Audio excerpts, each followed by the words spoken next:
En el principio,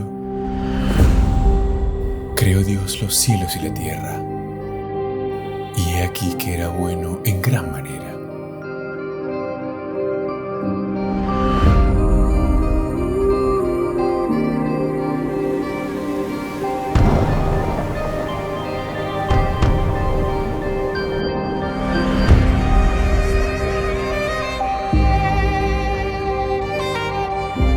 Abraham, vete de tu tierra y de tu parentela, a la tierra que te mostraré.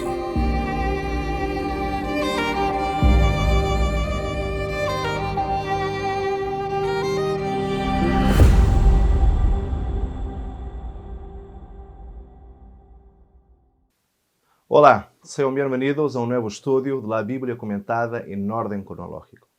Hoy estaremos hablando de la historia de los dos primeros hermanos que la Biblia registra en sus páginas, Abel y también de Caín. Y la historia de Abel y Caín se divide en 5 escenas. En la primera escena, que se encuentra en el capítulo 4, en la segunda parte del versículo 2 y también el versículo 5, tenemos a Caín y Abel como principales y a Dios como pasivo. En la segunda escena, que se encuentra en los versículos 6 y 7, encontramos Dios cuestionando a Caín. Ya en la tercera escena, del versículo 8, tenemos a Caín y Abel solos. En la cuarta escena, que se encuentra en los versículos 9 a 14, tenemos Dios y Caín. Y finalmente, en la quinta escena, los versículos 15 y 16, tenemos Dios activo y Caín pasivo. Las escenas 1 y 5 tienen correspondencia una con la otra, así como las escenas 2 y 4. Mientras que el evento decisivo, la muerte de Abel, constituye entonces la escena central, la número 3 que está en el medio. Ambas las escenas 1 y 5 muestran como Caín se alejó de Dios, primero con su ofrenda y después al salir delante de Jehová, ir a habitar entonces para la tierra de Nod. Ya las escenas 2 y 4 corresponden entre sí, pues ambas son diálogos entre Dios y Caín. Aunque la respuesta de Caín en la escena 2 no esté registrada en las páginas de la Biblia. Pero aún así, en esas dos escenas, Dios hace a Caín dos preguntas esencialmente retóricas, siendo que en la segunda escena, el pecado entonces es caracterizado como un animal esperando por devorar a Caín. Y en la cuarta, entonces ahora la tierra abre su boca para recibir la sangre de Abel. Otra cosa que también podríamos resaltar es el hecho de existir un patrón muy similar entre el capítulo 4 de Génesis y el relato de la caída del capítulo 3. Y que además muchas de las escenas de ambos capítulos son estrechamente paralelas. La escena central en cada caso es una descripción resumida del pecado que contrasta con los largos diálogos anteriores y también posteriores. Y la escena siguiente, en cada caso, en la que Dios investiga y condena el pecado, es notablemente similar. Veamos. En Génesis 4, versículo 9, Dios pregunta, ¿dónde está Abel, tu hermano? En Génesis 3, 9, ¿dónde estás tú? Después en Génesis 4, Dios, ¿qué has hecho? En Génesis 3, 13 pregunta, ¿qué es lo que has hecho?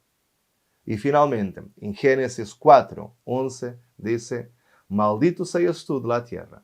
Y en Génesis 3, versículo 17, dice, maldita será la tierra por tu causa. También podríamos agregar que la señal de Caín es claramente análoga con la escena de Dios vestir a Adán y Eva, y que además ambas las historias terminam con los transgresores a abandonar la presencia del Señor y en ir vivir para el este del Edén. Pero no es solo la estructura de los relatos la que corre paralela, sino que hay interesantes vínculos cruzados. Por ejemplo, en hebreo, la advertencia de Dios a Caín que encontramos en el versículo 7 es la siguiente. A ti será tu deseo y tú te enseñorearás de él. Y eso está conectado con la sentencia dada a la mujer a través de las palabras. Y tu deseo será para tu marido y él se enseñoreará de ti. Y finalmente, de acuerdo a Génesis 3:24, el Señor echó fuera el hombre del Edén. Y la queja de Caín es similar. He aquí me echas hoy de la tierra. Podemos así concluir que estas similitudes entre os capítulos 3 e 4 confirmam que el primeiro desses dois deve ler-se como um paradigma do pecado humano. E que o patricídio, em el capítulo 4, ilustra de maneira diferente como funciona o pecado e de como este foi escalando cada vez mais.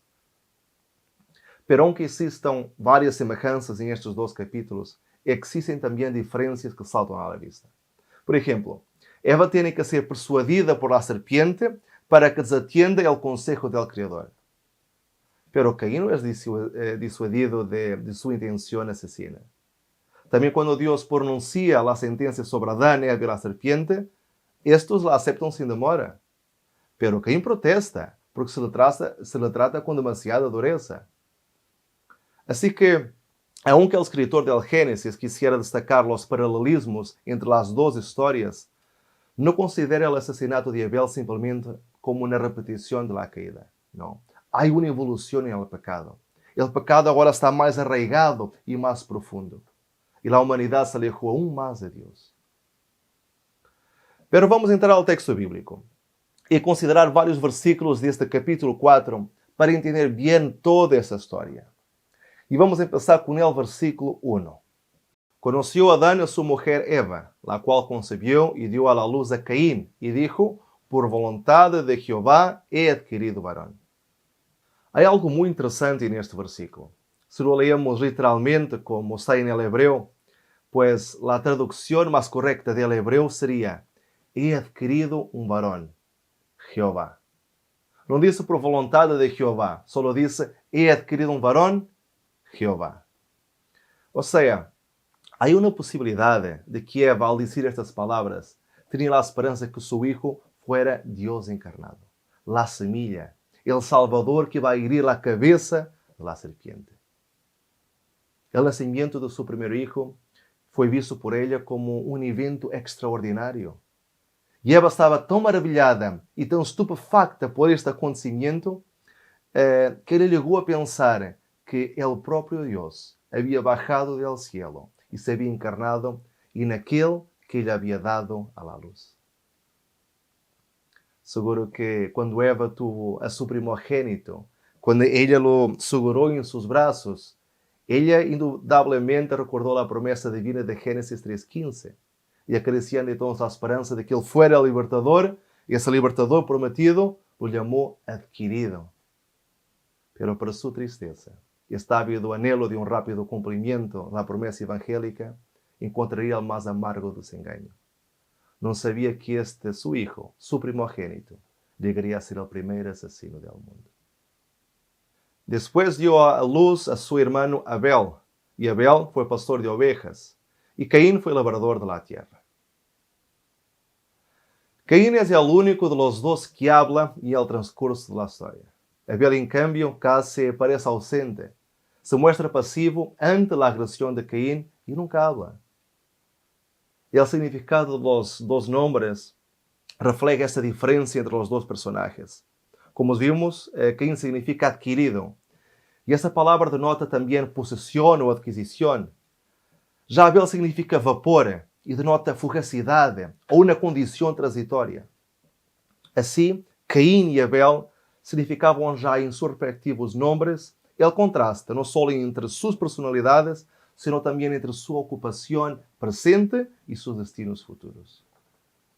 Mientras Caín cultivava a terra, um trabalho que requeria dureza, força física e uma conexão especial com a terra, para onde vai todo el ser vivo quando muere, Abel era pastor de ovejas, lo que implicava o cuidado constante de criaturas vivas e requeria compaixão e sensibilidade. Mientras Caín tiene descendência e funda a primeira civilização, Abel desaparece como um vapor, sem deixar rastro. E aconteceu andando el tempo que Caín trajo del fruto de la tierra uma ofrenda a Jehová. E Abel trajo também de sus primogénitos, de sus ovejas, de lo más gordo de ellas. Los dos trajeron ofrendas al Señor. Caín del fruto de la tierra y Abel una de sus ovejas. Pero además de esta diferencia en las ofrendas, existe otra. Pues Abel en su ofrenda trajo también de los primogénitos de sus ovejas. Dios siempre espera lo mejor y lo primero de sus hijos. Y además de ello, Dios pide también de lo más gordo de ellas. La palabra hebrea que fue traducido como gordo en ese texto es heleb. Eso significa lo mejor, lo más rico. En nuestro lenguaje podríamos pensar que gordo es igual a grasa, pero ese no es el caso de la palabra heleb. Ese término no solo se aplica para una familia de ovejas, sino también para hablar de lo mejor, lo más rico que hay en medio de todas ellas. Ahora, ¿y por qué esta diferencia en las ofrendas? Es que Caín y Abel eran muy distintos en carácter. Abel poseía un espíritu de lealtad hacia Dios. Veía justicia y misericordia en el trato del Criador hacia la raza caída. Y aceptaba lleno de agradecimiento la esperanza de la redención. Pero Caín abrigaba sentimientos de rebelión. Y él murmuraba contra Dios.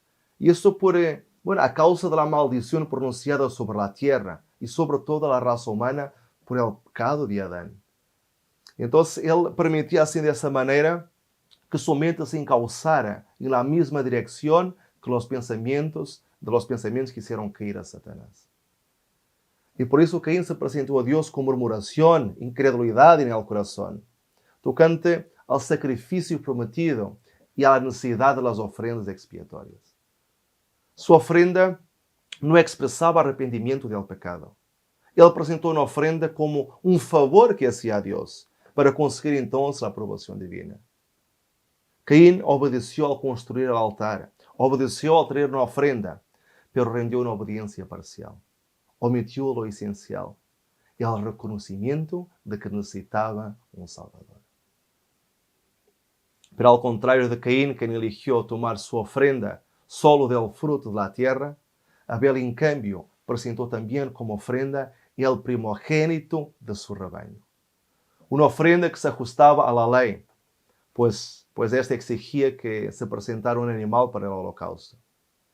Y puesto que el sistema de sacrificios fue instituido en el Edén, cuando fue hecho un sacrificio por la primera pareja, entonces es razonable pensar que las directrices del ritual fueron dadas a Adán y Eva en ese momento y luego transmitidas a sus hijos.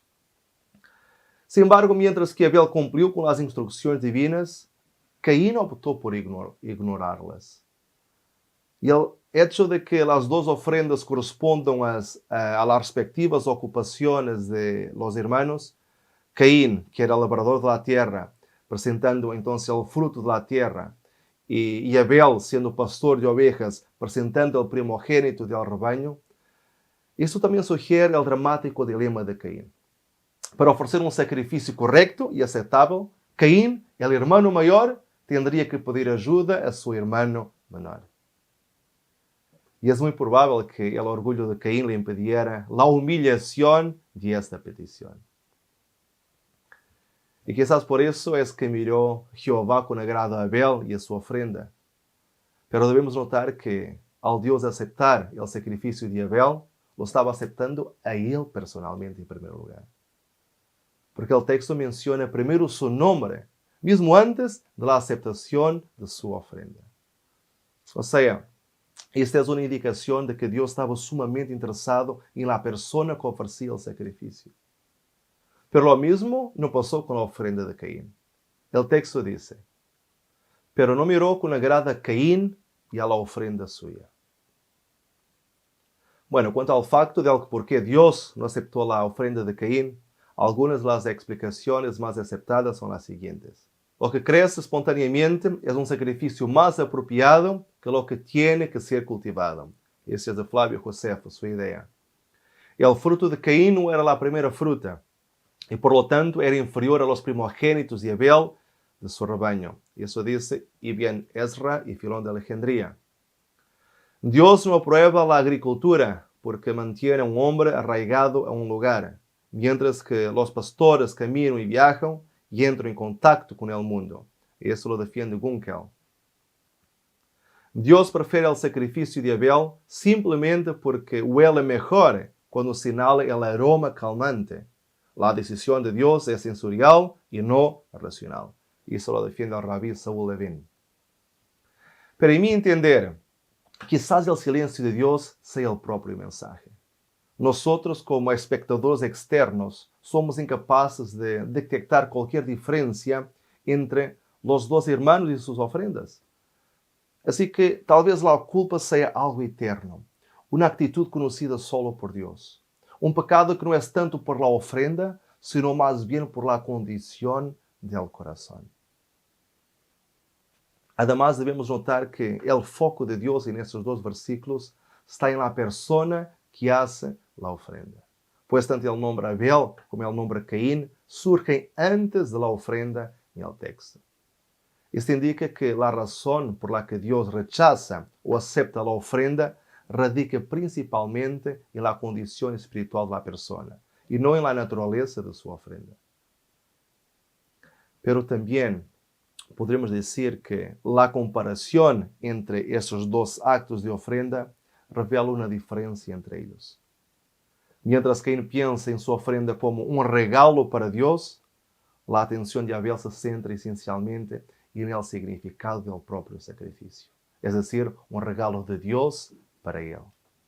Mientras Caín ve su ofrenda como un movimiento ascendente suyo hacia Dios, Abel la experimenta como un movimiento descendiente de Dios hacia él. Así que este contraste de mentalidad puede explicar también otra diferencia en cuanto a la forma de elegir las ofrendas. La ofrenda de Abel no era en sí misma una ofrenda mejor que la de Caín. De hecho, el fruto de Caín puede incluso haber sido un producto de mejor calidad o un producto mejor que la oveja proporcionada por Abel. La diferencia, sin embargo, fue que Abel escogió de los primogénitos, el producto más preciado de la estación, mientras que Caín tomó cualquier fruto de la tierra. Y con el trasfondo de los capítulos anteriores, cada una de las dos ofrendas recuerda algo diferente. La ofrenda de frutos de la tierra remite a Génesis 3:19, que se asocia con la fuerza humana y la perspectiva de la muerte. La ofrenda de animales, en cambio, remite a Génesis 3:21 y se asocia con la protección divina y la perspectiva de la vida. O sea, la ofrenda de Caín era la expresión del esfuerzo humano hacia Dios, mientras que la ofrenda de Abel era la expresión de la necesidad de la humanidad de la salvación de Dios. Además, la ofrenda de Abel estaba relacionada con el Cordero Mesiánico de Génesis 3:15, que sería sacrificado para salvar el mundo, mientras que la ofrenda de Caín era un ritual vacío, pues como dice Hebreos 9:22, sin derramamiento de sangre no hay perdón. Caín era pecador y entre él y Dios se interponía la muerte. Sin embargo, en su ofrenda no confesó esa verdad. No presentó en lugar de su vida otra vida sacrificada en reconocimiento de las demandas de la santidad de la ley. Y es interesante lo que leemos en Hebreos 11:4. Por la fe, Abel ofreció a Dios más excelente sacrificio que Caín, por lo cual alcanzó testimonio de que era justo, dando a Dios testimonio de sus ofrendas, y muerto aún habla por ella. Ahora, sabiendo que la fe es la certeza de lo que se espera, según Hebreos 11:1, podemos afirmar entonces que la expresión por la fe Abel señala que la fe de Abel era certeza. O sea, él sabía que su sacrificio agradaría a Dios. Él no dudaba de ello, pues había entendido lo que se había pedido.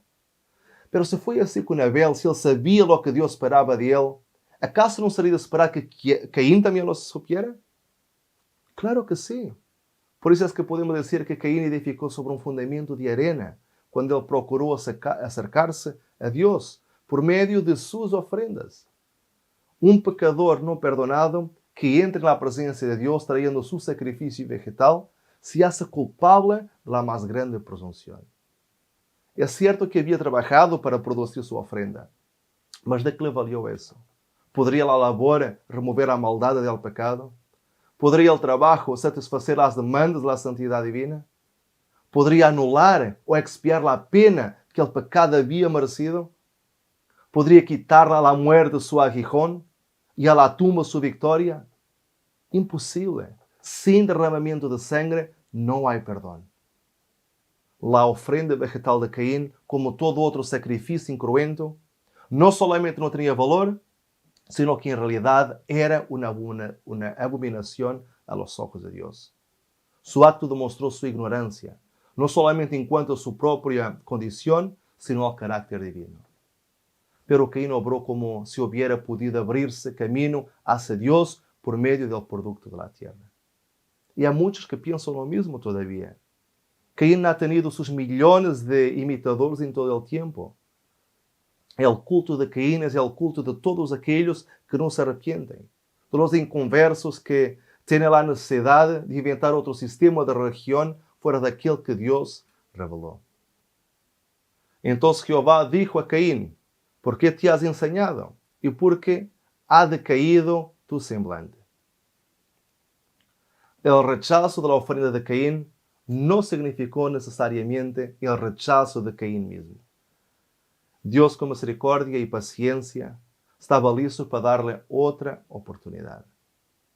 Aunque Dios manifestó claramente su desagrado al rechazar la ofrenda, Él se presentó a Caín y razonó con él para persuadirlo del horror de su proceder y de lo irrazonable de su ira.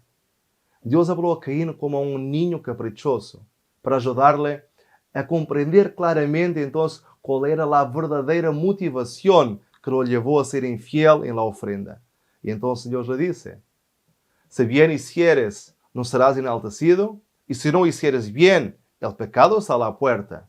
Con todo esto, a ti será su deseo, y tú te enseñorearás de él. Si bien hicieres, o sea, ofrecer un holocausto de un animal tal como la justicia requería, no serás enaltecido, o sea, no conservarás o no te será restituida la primogenitura. Y si no hicieres bien, o sea, si no ofrece al holocausto apropiado, una ofrenda de purificación, un animal para el sacrificio, entonces el pecado está a la puerta. Es decir, el pecado te consumirá. Pero si traes el pecado hasta la puerta, o sea, si transfieres tu pecado para un animal a ser sacrificado en la puerta del jardín del Edén, que sería entonces la ubicación elegida para que se haga el sacrificio, entonces con todo esto, o sea, como resultado, a ti será tu deseo. O sea, el deseo, respeto, confianza y amor de Abel será hacia ti. Y tú te enseñorearás de él. O sea, podrás Caín recuperar tu derecho de primogenitura nuevamente y ser el futuro patriarca. O sea, esencialmente Dios instruye a Caín de que la única manera de recuperar lo que ha perdido es ofrecer un holocausto correctamente y de corazón. La palabra hebrea, seet, que es levantar, traducida en este texto como enaltecido, es un término técnico que se refiere a la dignidad del primogénito, aclarando así la naturaleza de la pérdida de Caín. Lo que está en juego, pues, en este incidente, se refiere a la preeminencia de Caín como primogénito. Dios advierte a Caín que si se comporta correctamente, no perderá la elevación del rostro asociada a su condición de primogénito. Pero también es significativo que la palabra seet sea también utilizada para expresar perdón. Lo que Caín necesita entender es que su salvación y su preeminencia como primogénito depende enteramente del perdón de Dios y no pueden ser alcanzados de ninguna manera a través de sus propios actos. Pero infelizmente Caín no escuchó al Señor y él permitió que su corazón se llenara de tanto odio al punto de matar a su propio hermano. Pero esto no pasó desapercibido al Señor.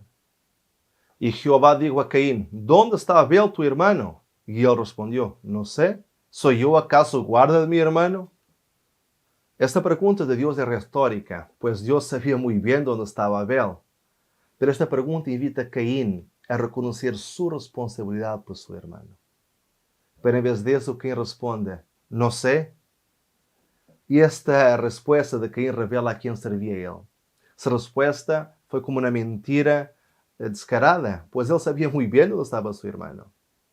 Y eso revela que su Señor era el diablo, el padre de la mentira, y homicida desde el principio, según nos dice Juan 8:4.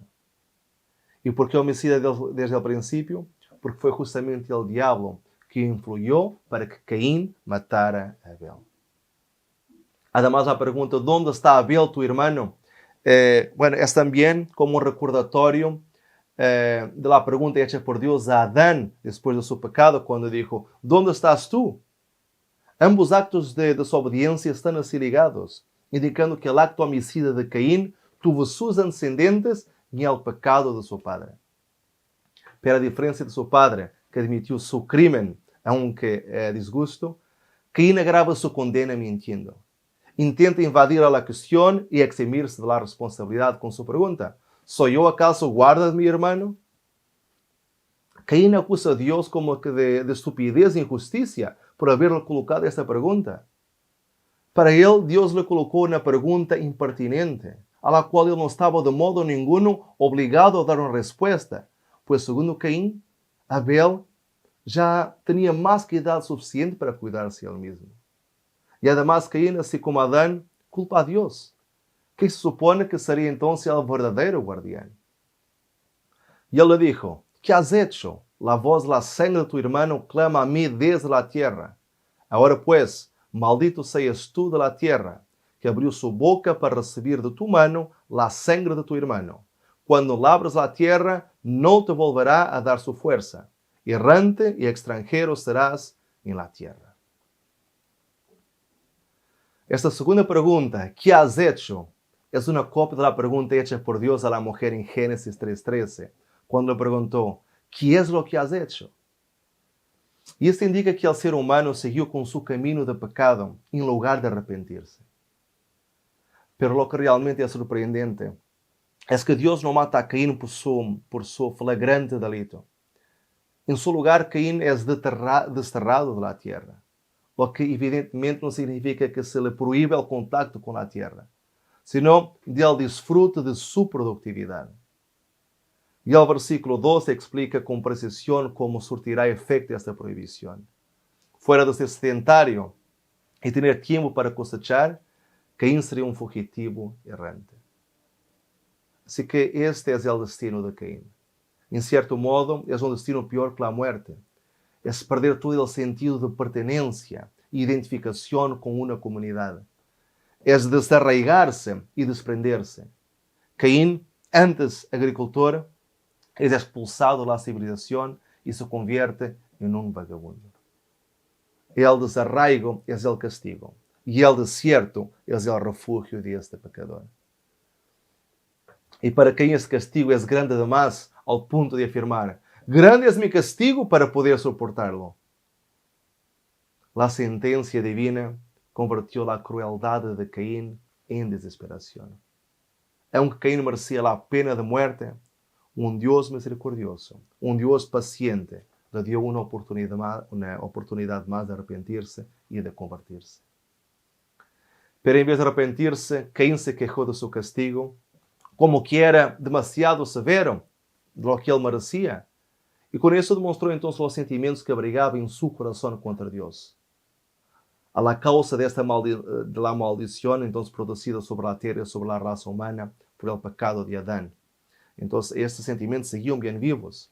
Y por eso es que ni siquiera una sola palabra de dolor salió de sus labios. Ni aún un reconocimiento de culpa o de vergüenza. Nada de eso. Nada sino las palabras, he aquí me echa soy de la tierra, y de tu presencia me esconderé, y seré errante y extranjero en la tierra. Y esas palabras resumen lo que Caín encuentra intolerable en su destino. Caín introduce claras referencias del capítulo 3, al comparar su expulsión de la faz de la tierra, entonces también con la expulsión de Adán y Eva del Edén. Como ellos, él debe esconderse de la presencia del Señor. Y en esta ocasión, Caín parece sugerir que está siendo expulsado aún más de la presencia divina de lo que fueron Adán y Eva del jardín del Edén.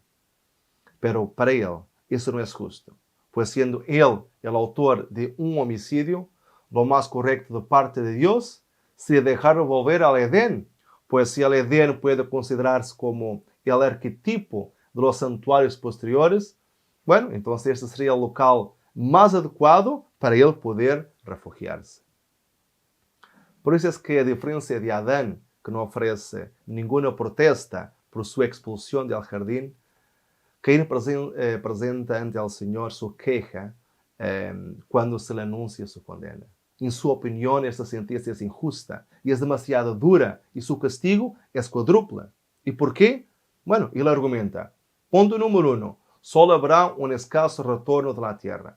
Punto número 2. Seré escondido del rostro de Dios. Número 3.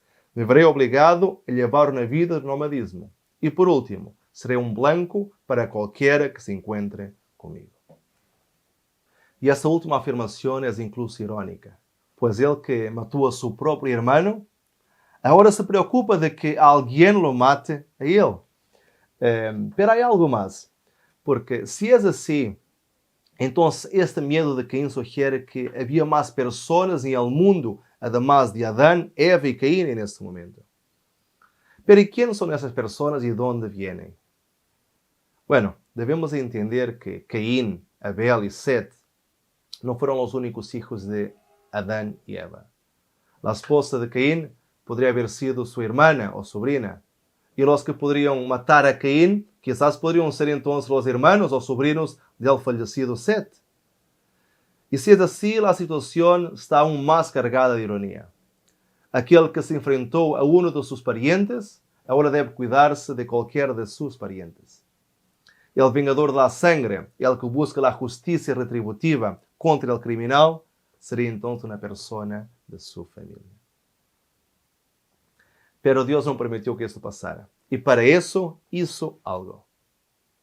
Entonces Jehová puso señal en Caín para que no lo matase cualquiera que le hallara. La misma palabra hebrea que fue traducida como señal en ese texto es utilizada para referirse a la marca de sangre, la Pascua, y también en la idea del arco iris como una señal después del diluvio. Así que con base en esto, se piensa que la marca o señal de Caín es visible y física para advertir a todos aquellos que lo encontraran. Y hay algunas ideas en cuanto a lo que podría ser esa señal. Bueno, voy a compartir con ustedes algunos de esos pensamientos.